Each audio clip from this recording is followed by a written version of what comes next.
Para você que entrou aqui, para você que nasceu de novo, para você que teve uma experiência com o Senhor Jesus, missão é o que eu e você precisamos fazer.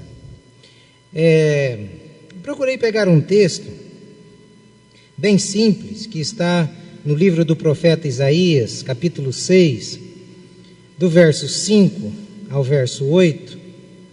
Aqui está o texto. Eu vou pedir para que me ajude. Ô, Juliano, você pega esse microfone, por favor. Aí você pode fazer essa leitura para a gente. Então gritei: ai de mim, estou perdido, pois sou homem de lábios impuros, e os meus olhos viram o Rei, o Senhor dos Exércitos. Então um dos serafins voou até mim, trazendo uma brasa viva, que havia tirado do altar com uma tenaz. Com ela tocou a minha boca e disse: veja, isso tocou os seus lábios, por isso a sua culpa será removida e o seu pecado será perdoado. Então ouvi a voz do Senhor conclamando: quem enviarei? Quem irá por nós? E eu respondi: eis-me aqui, envia-me. Amém. A gente deve se reportar a este texto do profeta. É um texto que é dirigido ao povo de Israel no momento em que eles estavam perdidos no pecado. Se você ler, por exemplo, o capítulo 1, você percebe o contexto que o profeta está vindo para chegar nesse ponto onde ele chega para falar da missão. No capítulo 1 a gente percebe o povo tão desorientado, tão fora da linha, tão fora da direção de Deus, que o profeta chega a dizer que o burro, isso mesmo, o burro, sabia quem era o seu dono. E o povo de Israel não sabia quem era o seu Deus.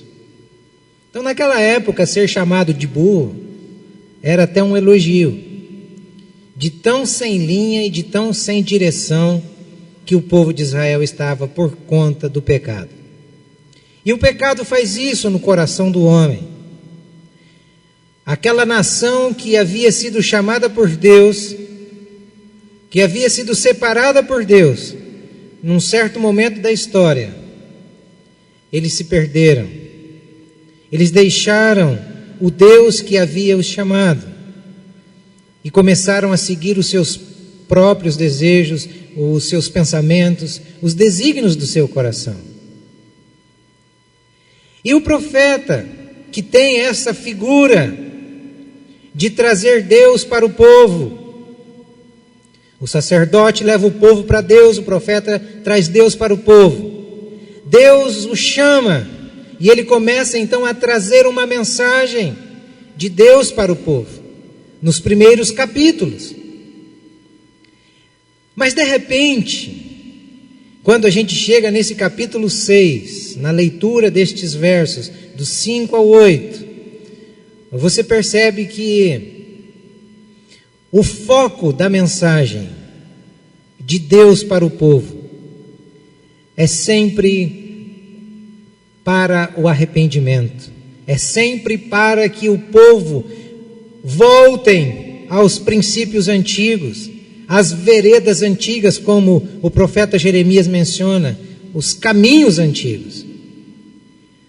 O caminho já foi aberto, o caminho já foi traçado, mas nós costumamos constantemente tentar mudar os caminhos de Deus, tentamos mudar o conceito da verdade de Deus a partir da nossa pecaminosidade. Então, antes que o profeta fosse levar a mensagem no meio de um povo totalmente pecador, porque ele começa o capítulo 6 dizendo assim: ai de mim que habito no meio de um povo impuro, de lábios impuros, um povo pecador, um povo que rouba na balança, um povo que é capaz de emprestar o dinheiro aos próprios familiares com juros exorbitantes, aos próprios irmãos com juros exorbitantes. Ai desse povo, e eu moro no meio desse povo. Essa é a tendência de todo pecador. Essa é a minha tendência. Esta é a tua tendência. Nós costumamos olhar para os defeitos dos outros. Nós costumamos apontar as dificuldades dos outros. Mas quando a gente entra na presença de Deus, aí é como se Deus colocasse um espelho diante de nós e dissesse: antes de dizer, olhe para você mesmo. E esse texto é um espelho de Deus. Se nós temos a ordem de fazer missões, se Deus nos ordenou para que cumpríssemos a missão dele na terra, olhando para este texto, o foco final é a missão de Deus. Mas quando a gente lê um texto assim, sem a gente fazer perguntas para ele, a gente não consegue nem compreender o texto. Então eu já dei um pano de fundo para que você saiba como estava o contexto daquele povo, como que eles estavam vivendo. Perdidos, desorientados, sem parâmetros de Deus e da verdade. Isaías, o profeta que Deus levanta, vem para dar o parâmetro, para apontar o caminho da verdade.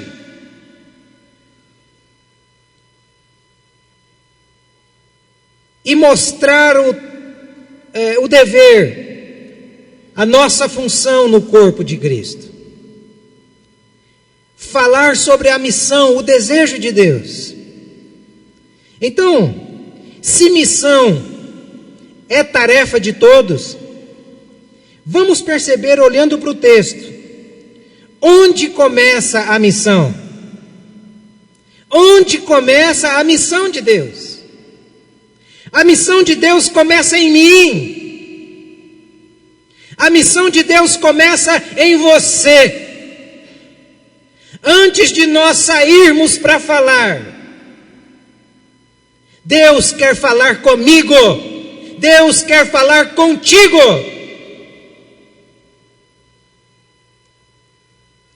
A missão de Deus começa em nós. Sabe por que começa em nós? Porque os nossos pais no jardim do Éden romperam um relacionamento com Deus. E por eles romperem um relacionamento com Deus, automaticamente nós também viramos as costas para Deus. O pecado nos separou de Deus. Nós não sabemos qual a vontade e o desejo de Deus para nós. Nós não procuramos Deus. Então a missão de Deus precisou começar em nós. Na verdade, ela inicia com o próprio Deus. Na pessoa do seu Filho Jesus, que se fez carne, que se fez homem, para falar aos homens, para assumir a culpa dos homens. Então, antes de nós desejarmos falar de Deus, nós precisamos primeiro ouvir Deus. E a gente ouve Deus lendo as Escrituras, aprendendo as Escrituras. É isso que nós precisamos. E o texto é bem claro: ai de mim, estou perdido, pois sou um homem de lábios impuros. Tudo aquilo que ele via no outro, diante do espelho de Deus, ele começa a se ver. Às vezes a gente se acha tão bonzinho, tão santinho, mas quando a gente entra na presença de Deus, a gente vê quem realmente somos, o que realmente fazemos em desacordo com a vontade de Deus. Queira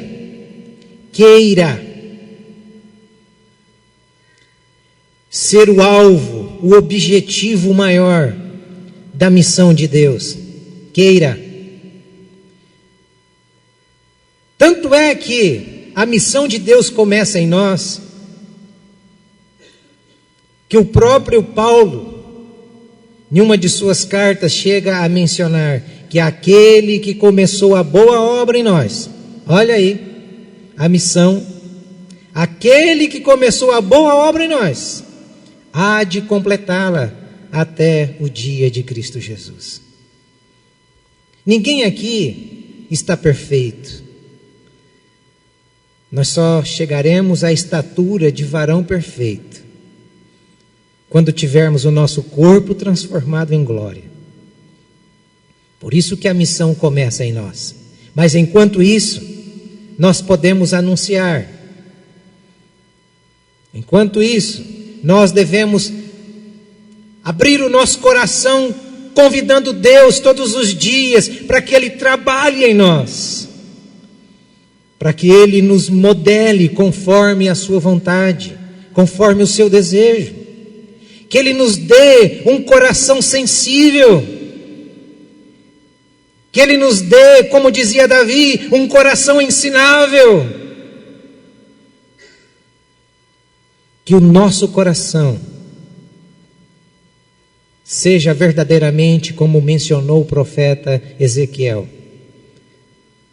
transformado, trocado, tirado do coração de pedra e colocado um coração de carne, um coração que bate, um coração que pulsa, um coração que sente a dor do outro, sente misericórdia pelo outro, sente amor pelo outro. Mas isso só será realidade na nossa vida se a missão de Deus começar em nós, nos resgatando de nós mesmos, nos resgatando dos nossos desejos e das nossas cobiças e trazendo-nos para o centro da boa e perfeita vontade dele para nós. Então, onde começa a missão de Deus? A missão de Deus começa lá no Jardim do Éden. Ela começa em mim, ela começa em você. Antes de você fazer missão, seja alvo da missão de Deus. Porque quando nós não somos alvo da missão de Deus, e a missão de Deus não começou em nós, sabe o que acontece? Atos dos Apóstolos diz que alguns moços viram Paulo expulsar demônios, e eles foram expulsar demônios em um local lá, e disse que aqueles demônios pegaram esses rapazes, mas deram uma coça, deixaram eles pelados e todos eles rasgados, e diziam: Paulo nós conhecemos, e Jesus bem sabemos, mas e vocês, quem são? E vocês, quem são? É a mesma coisa do cara que ele se diz evangélico e ele quer ser um missionário, mas ele deve para Deus e o mundo e continua comprando fiado. Primeiro, peça para Deus tirar esse consumismo do coração e começar a missão de transformação em seu coração, em sua vida. Quer ser um missionário, mas vive igual um touro, pulando cerca. Uma hora dessa você encontra uma cerca de choque, e você vai ficar grudado nela, em nome de Jesus, e vai cair a máscara, seu tourão.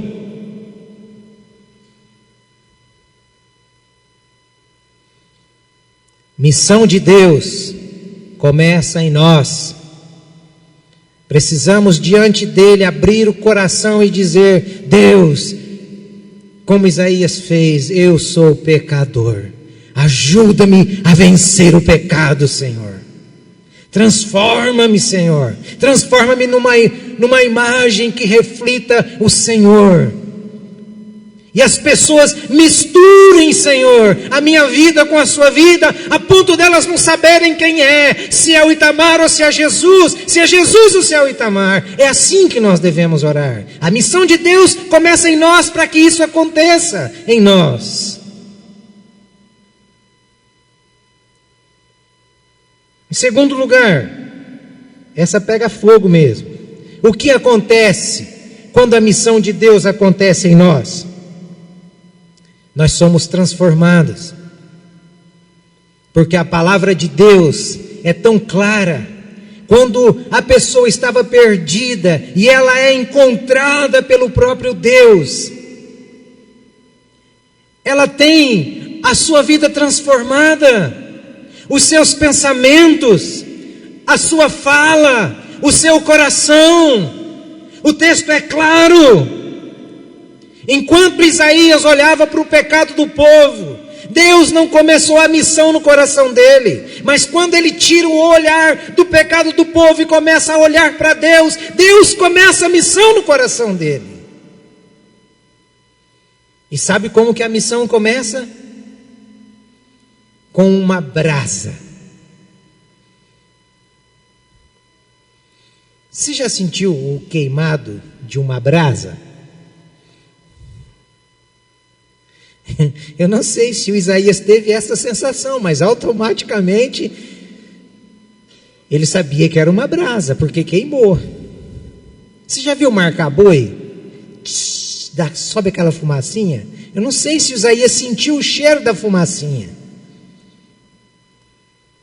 Mas quando a missão de Deus começa em nós, a marca de Deus, ela acontece no nosso coração. Sabe o que o povo do Antigo Testamento fazia? A circuncisão nos homens. No Novo Testamento, Deus, através da obra redentora de Jesus e pelo Espírito Santo de Deus, também faz uma circuncisão no nosso coração, testificando no nosso coração de que nós somos verdadeiramente filhos de Deus. Por isso que João, na sua primeira epístola, vai dizer que aqueles que são de Deus, o maligno não os toca. É porque os que são de Deus são marcados pelo sangue da vitória, pelo sangue do Cordeiro, que tira o pecado do mundo, que tira a culpa do coração, da mente. Tem coisa mais terrível do que alguém viver culpando-se o tempo todo? Experimente viver embaixo da culpa e verás em quão densas trevas a sua alma permanecerá. E vem Jesus para tirar a nossa culpa, remover a nossa culpa. A ideia é de que nós éramos, sabe aqueles mendigos que andam na rua? Andarilhos. Essa é a ideia do homem. O homem é esse mendigo, é esse andarilho. Quando chega na presença de Deus, ele está mal cheiroso, fedido. Então Deus vem e remove essas vestes sujas e coloca vestes novas, vestes espirituais. Lembram da festa do banquete? Tinha um que não estava com vestes nupciais. Estas vestes são as vestes lavadas no sangue do Cordeiro. Estas vestes não se compram em loja. Estas vestes não se compram em shopping. Estas vestes é dada gratuitamente pelo próprio Deus, no momento em que Ele vem na pessoa do seu Filho, e através do Espírito convence-nos de que estamos sujos. Então Ele remove essa sujeira, essa veste suja, e coloca a veste dele, com o cheiro dele, apesar de que estão até querendo inventar aí o perfume de Jesus. Sai fora, chulé.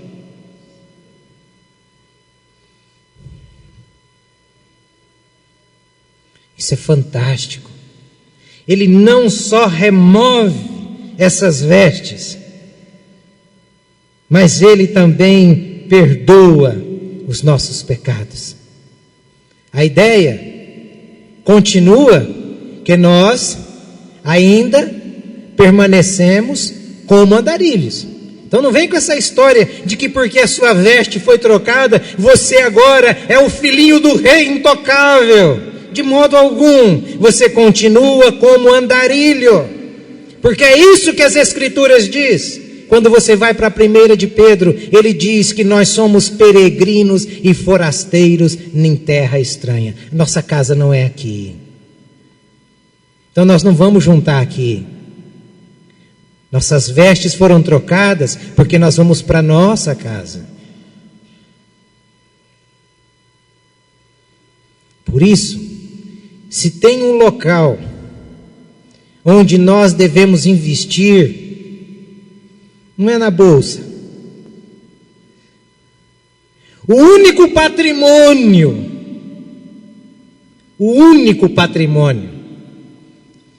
que nós temos é a nossa família. O único patrimônio. A casa que você mora não é sua, porque se fosse sua, você poderia levá-la quando você morresse. Para onde você vai? Agora a família é nosso patrimônio, nosso único patrimônio, porque dependendo do meu jeito, eu posso levar a minha esposa para o céu. Dependendo do meu jeito, eu posso levar o meu filho para o céu. Está vendo como que a missão de Deus começa em nós? Onde você tem investido o seu tempo? Isso é fantástico. Deus tira a culpa, Deus tira as vestes sujas, essa coisa imunda de sobre nós, para que nós pudéssemos, literalmente, também ajudar os nossos a trocarem as suas vestes, a ser removida da mente deles a culpa. A missão de Deus começa em nós.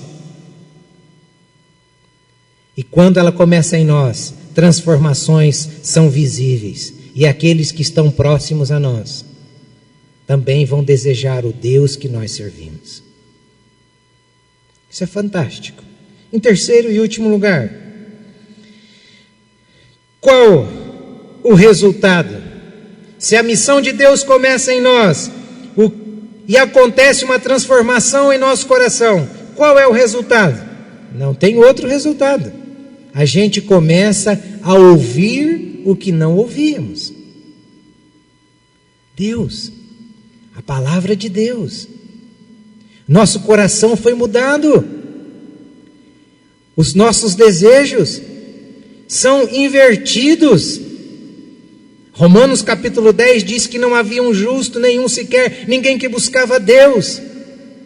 Mas quando a missão de Deus começou em mim, aquilo caiu por terra, porque o meu desejo agora, devido à missão de Deus ter começado em mim, é de procurar ouvi-lo, para que eu não mais me perca. Eu não só vou ouvi-lo, porque foram transformados os desejos do meu coração, a minha mente. Eu não só vou mais ouvi-lo, mas também acontecerá no meu coração uma disponibilidade para servi-lo. Foi o que aconteceu com o profeta Isaías. Quando ele recebe a visita de Deus, é transformado por Deus, ele percebe a necessidade do reino de Deus. Automaticamente o seu coração se disponibiliza diante da necessidade. A Trindade conversando. Quem enviaremos? Quem há de ir por nós? O profeta se disponibiliza. Eis-me aqui. Agora sim, agora estou em condições de ir, porque eu experimentei da missão do Senhor em mim. Eu senti em meus lábios a brasa queimando as minhas palavras. Eis-me aqui, Senhor. Ele apresenta primeiro disposição. Eis-me aqui. É disposição. E tem muita gente dentro da igreja com disposição. Estão dispostas. Você pode fazer isso? Posso sim. Aí quando chega o dia, aí a pessoa liga dizendo, não posso mais. Sabe o que faltou? Faltou a segunda parte. Ele não só estava disposto, quando diz, eis-me aqui, mas ele diz com uma disponibilidade imensa, envia-me a mim, agora, estou aqui.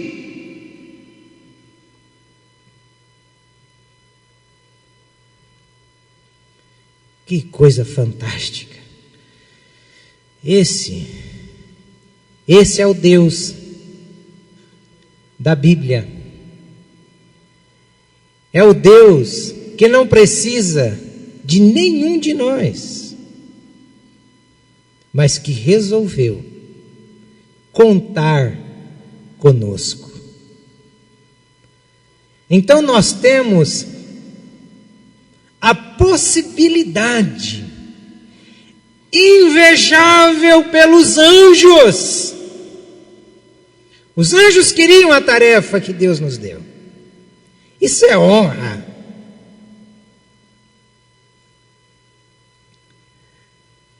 Nós temos a oportunidade de servir a Deus. E a Bíblia fala de histórias fantásticas. De gente que serviu a Deus com aquilo que tinha, com aquilo que era. Lembram? No dia da ceia, da última ceia, Jesus vai preparar a ceia. Os discípulos dizem, mestre, onde queres que preparemos a ceia?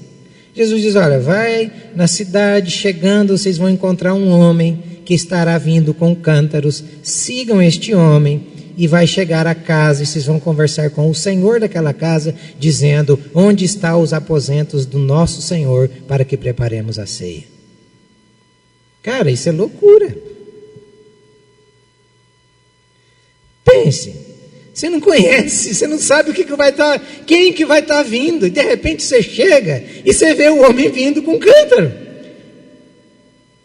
Você já pensou se o homem que tivesse vindo com o cântaro fosse alguém que trabalhasse na Casa Branca?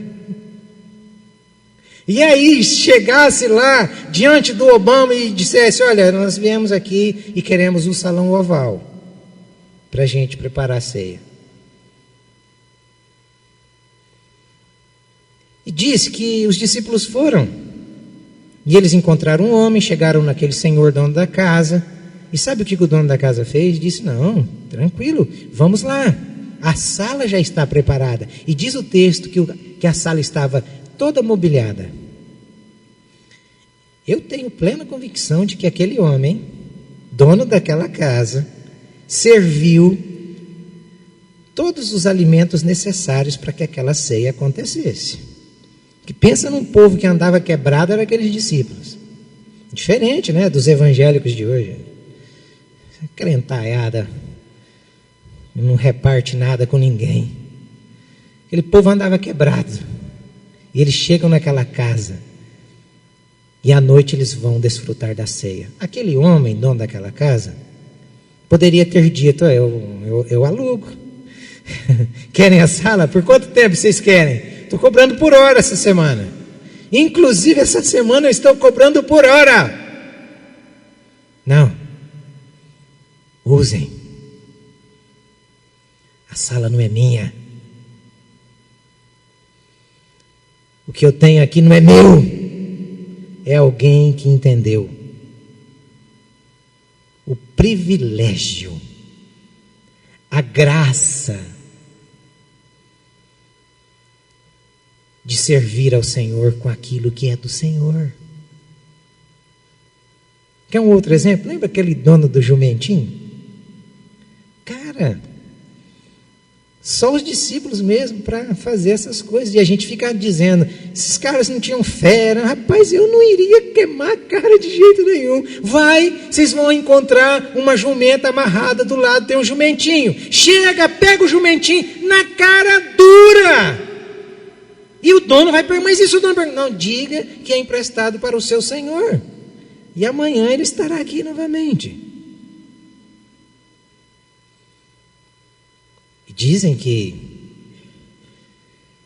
chega, acontece, pegam o jumentinho, e às vezes a gente fica igual o jumentinho, né? O sentimento de...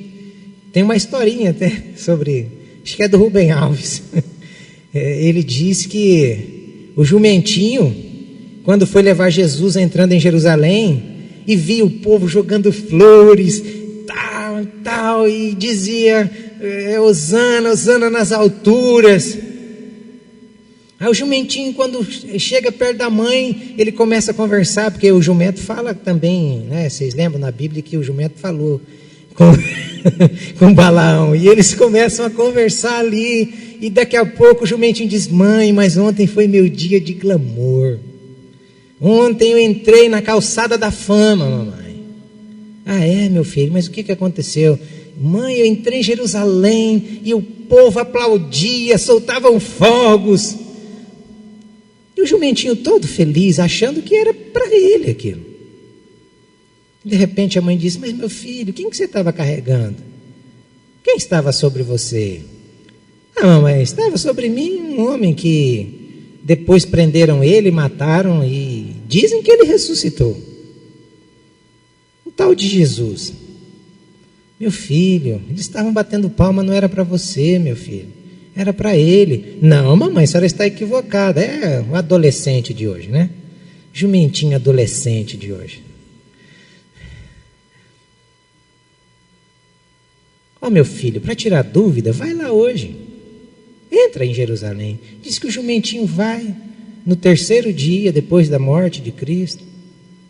O jumentinho entra e olha para aquele povo que bateu palma e ninguém mais aplaude o jumentinho. Diz que o jumentinho vai andando, fica triste. Na metade do caminho ele volta para casa chorando aos prantos.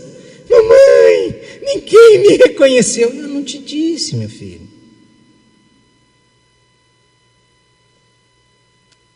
E o que tem de crente, jumento,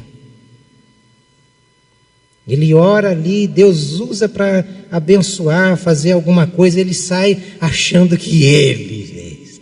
O jumento.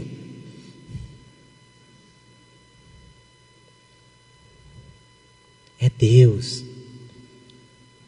Então nós temos a oportunidade de sermos usados por Deus. De deixar Deus nos usar.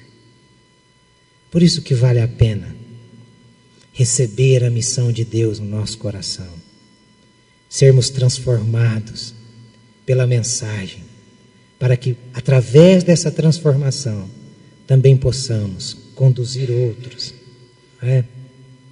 dispostamente e sempre disponível para o exercício da glorificação, da exaltação daquele que é digno de ser adorado, de ser exaltado. Esse é o nosso Jesus. Você vai continuar duro, com esse coração cheio de rancor, de mágoa?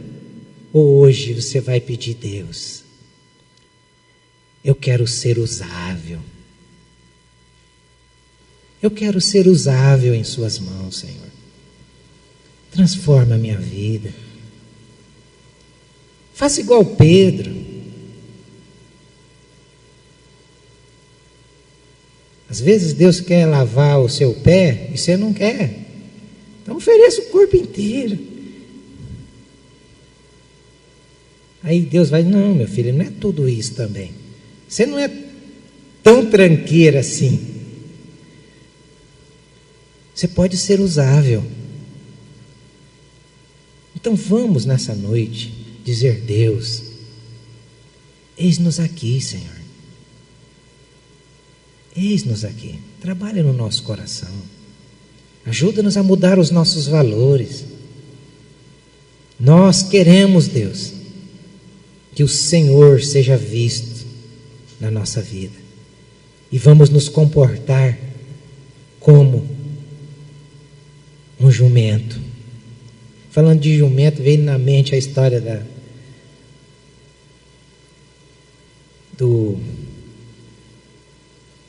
da Maria Teresa de Calcutá e do Dom Helder. Eles foram chamados para uma entrevista numa TV de Los Angeles.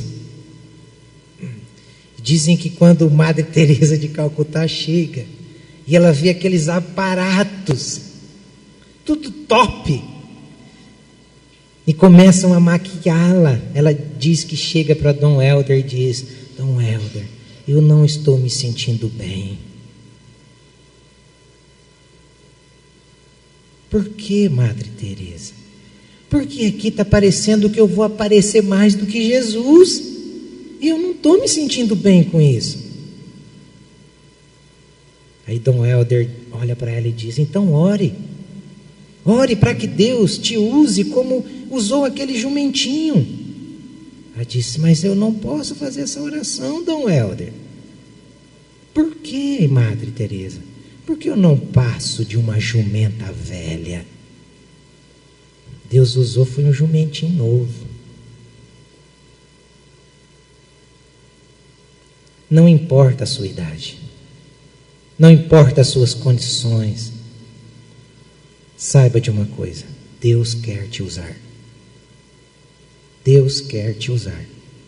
Mas para Ele te usar, Ele precisa começar a missão de transformação em seu coração. Ele precisa encher o meu e o seu coração das brasas que purificam, das brasas que queimam toda a impureza e imundície de pecado, para que a nossa boca fale com autoridade da santa palavra dele. Eu quero concluir aqui, não podia concluir de outra forma.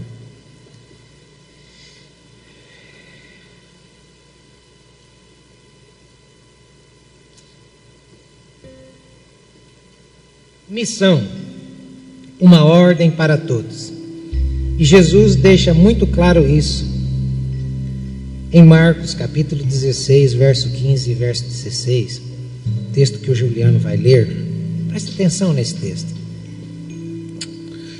E disse-lhes: vão pelo mundo todo e pregam o evangelho a todas as pessoas. Quem crer e for batizado será salvo, mas quem não crer será condenado.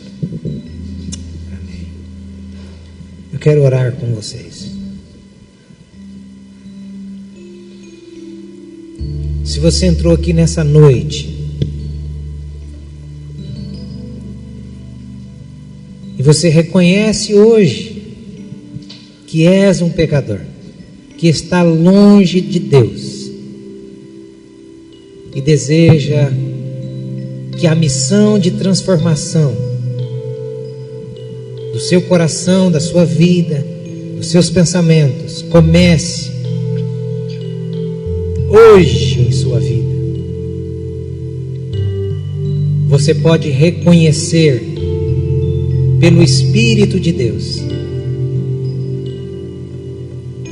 que é necessário essa transformação. Só pelo Espírito nós conseguimos reconhecer isso. E se o Espírito de Deus está te levando a reconhecer que se você morresse hoje, você não iria para Deus, convide Jesus. Ele quer entrar em seu coração, Ele quer transformar a sua vida. Ele quer fazer de você e em você e através de você a obra missionária de Deus.